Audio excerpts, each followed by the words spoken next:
नमस्कार, स्वागत आप सभी का ग्लोबल अड्डा आप देख रहे हैं और मैं हूं आपके साथ पुनीत मिश्रा।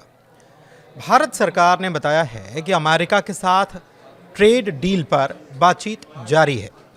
वाणिज्य राज्य मंत्री जितिन प्रसाद ने कहा कि व्यापार और निवेश को बढ़ावा देने के लिए द्विपक्षीय व्यापार समझौते यानी कि बायलैटरल ट्रेड एग्रीमेंट पर बातचीत चल रही है।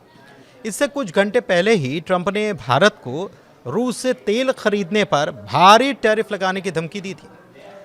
तो पूरी खबर आपको बताते हैं। भारत और अमेरिका के बीच ट्रेड डील जो BTA बायलैटरल ट्रेड डील की बात हो रही थी वो हो नहीं पाई है।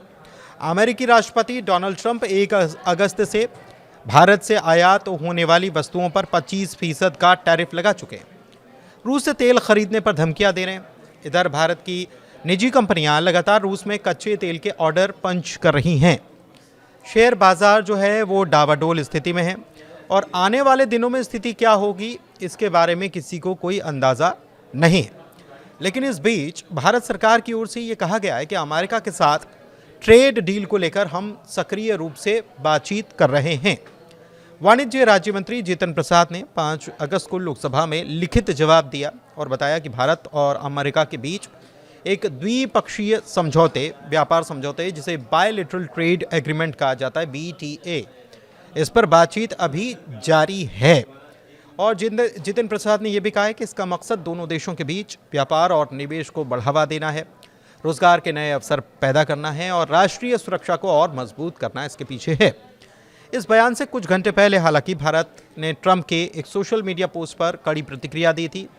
ट्रंप ने धमकी दी कि अगर भारत रूस से तेल खरीदता रहेगा तो वो भारत पर भारी टैरिफ लगाएंगे। उनका आरोप था कि भारत रूस से सस्ता तेल खरीदकर युद्ध के दौरान मुनाफा कमाने का काम कर रहा है। हालांकि ट्रंप प्रशासन ने ये साफ नहीं किया कि ये अतिरिक्त शुल्क टैरिफ जो है कितने होंगे या किन वस्तुओं पर लगाए जाएंगे। भारत और अमेरिका के बीच व्यापार समझौते पर मार्च 2025 से बातचीत शुरू हुई थी और अब तक 5 दौर की बातचीत और बैठकें हो गई हैं, जिसमें आखिरी बैठक जुलाई में हुई। हालांकि 1 अगस्त से पहले एक छोटे पैमाने के समझौते को अंतिम रूप देने की कोशिश हुई जरूर, लेकिन नाकाम रही क्योंकि कुछ मुद्दों पर मतभेद रहे, खासकर कृषि को लेकर। ट्रंप ने 30 जुलाई को यह भी कहा था कि भारत पर 25% तक का आयात शुल्क लगाया जाएगा। इसके साथ ही रूस से सैन्य उपकरण जो खरीदे जाते हैं, ऊर्जा खरीदी जाती है, इस पर अलग से जुर्माना भी लगाया जा सकता है।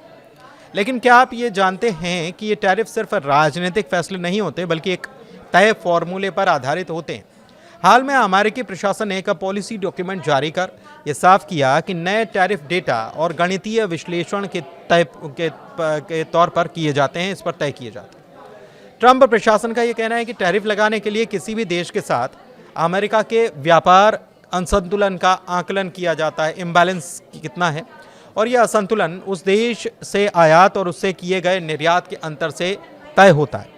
फिर इस अंतर को उस देश से होने वाली कुल आयात मूल्य से विभाजित किया जाता है और फिर उसे 2 से भाग देकर टैरिफ रेट तय किया जाता है।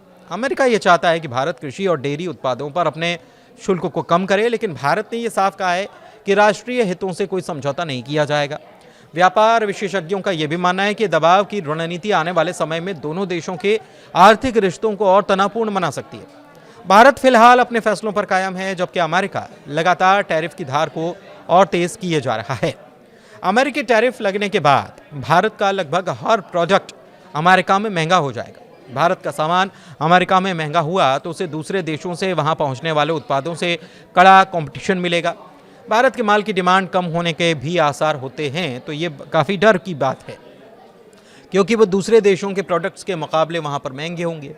अब सवाल यह है कि सबसे पहले कौन से सेक्टर इससे प्रभावित होने वाले हैं। इस फैसले से सबसे ज़्यादा असर भारत के उन उद्योगों पर पड़ेगा जो मुख्य रूप से निर्यात पर निर्भर हैं। भारत के रत्न और आभूषण उद्योग से जुड़े विशेषज्ञों का यह भी मानना है कि अमेरिकी बाजार उनके लिए बेहद अहम है और 25% टैक्स लगने से भारतीय आभूषण अमेरिका में कम कॉम्पिटिटिव हो जाएंगे। पहले से ही रूस, यूक्रेन और मिडिल ईस्ट के तनावों के चलते निर्यात इंडस्ट्री जो है वो प्रेशर में है और नया टैक्स जो है वो समस्या और बढ़ा सकता है। इससे पहले नुवामा जैसी ब्रोकरेज कंपनियों ने चेतावनी दे रखी है और उनका कहना है कि फैसला भारत के कुल निर्यात में 20% हिस्सेदारी रखने वाले अमेरिका के साथ ट्रेड को बड़ा झटका दे सकता है। इससे भारत की जीडीपी पर भले ही सीधा असर ज़्यादा ना हो, लेकिन कपड़ा, फार्मा, इलेक्ट्रॉनिक्स, कृषि से जुड़े प्रोडक्ट्स और मशीनरी जैसे क्षेत्रों पर इसका खासा असर होगा। हालांकि भारत की आईटी सेवाओं पर यह टैक्स सीधे लागू नहीं हो रहा, लेकिन इसका असर जो है दूसरे तरीके से या कहें कि परोक्ष रूप से ज़रूर बढ़ सकता है। अमेरिकी कंपनियां टेक्नोलॉजी पर खर्च को घटा सकती हैं, जिससे भारतीय आईटी फर्मों को नुकसान हो सकता है। इसके अलावा वर्कफोर्स मूवमेंट और डिजिटल टैक्स जैसे मुद्दों पर भी नई जटिलताएं सामने आ सकती हैं। वैसे आपको ये भी बताएं कि भारत ने पहली बार अमेरिका का नाम लेकर खुलकर जवाब दिया है। दरअसल डोनाल्ड ट्रंप ने सोमवार को सोशल मीडिया पर लिखा था कि भारत को परवाह नहीं है कि रूस के हमले में कितने लोग मारे जा रहे हैं और इसलिए मैं भारत पर टैरिफ बढ़ाने जा रहा हूं। और इसके जवाब में भारत ने रूस से अमेरिका और यूरोपीय यूनियन यानी ईयू को होने वाले निर्यात का आंकड़ा जारी कर दिया है और ये कहा है कि अमेरिका अपने परमाणु उद्योग के लिए रूस से यूरेनियम हेक्साफ्लोराइड, ईवी उद्योग के लिए पैलेडियम, उर्वरक और रसायन का आयात जारी रखे हुए और यही हाल ईयू का है। ऐसे में भारत को निशाना बनाना अनुचित और तर्कहीन है। दूसरी तरफ विदेश मंत्रालय के प्रवक्ता रणधीर जायसवाल ने कहा है कि भारत को निशाना बनाना गलत है, हम अपने राष्ट्रीय हितों के लिए हर जरूरी कदम उठाएंगे। इसके अलावा विदेश मंत्री एस जयशंकर ने भी एक कार्यक्रम में कह दिया कि दुनिया की व्यवस्था में अब किसी एक का दबदबा नहीं चलने वाला।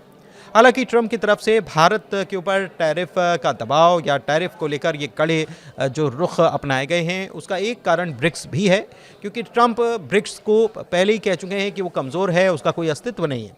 लेकिन ट्रंप भली भांति जानते हैं कि ब्रिक्स एक ऐसा संगठन है जो अमेरिका और डॉलर को कहीं ना कहीं नुकसान पहुंचा रहा है और डॉलर का मूल्य या डॉलर की जो कीमत है दुनिया में, उसके ऊपर इसका असर हो रहा है और भारत भी उसका एक हिस्सा है। इसके अलावा चाइना भी हिस्सा है और रूस भी उसका ब्रिक्स का हिस्सा है। तो ऐसे में कहीं ना कहीं ब्रिक्स को कमज़ोर करने या ब्रिक्स को कैसे भी तोड़ा जा सके, इसके लिए ट्रंप जो हैं इस तरीके के कदम उठा रहे हैं।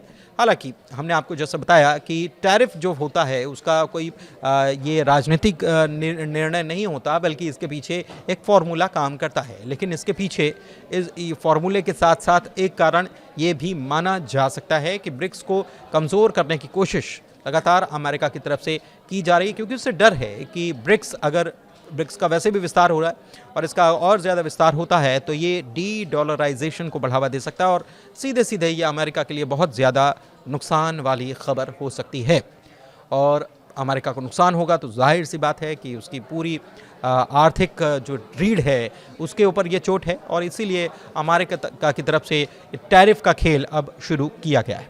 धन्यवाद।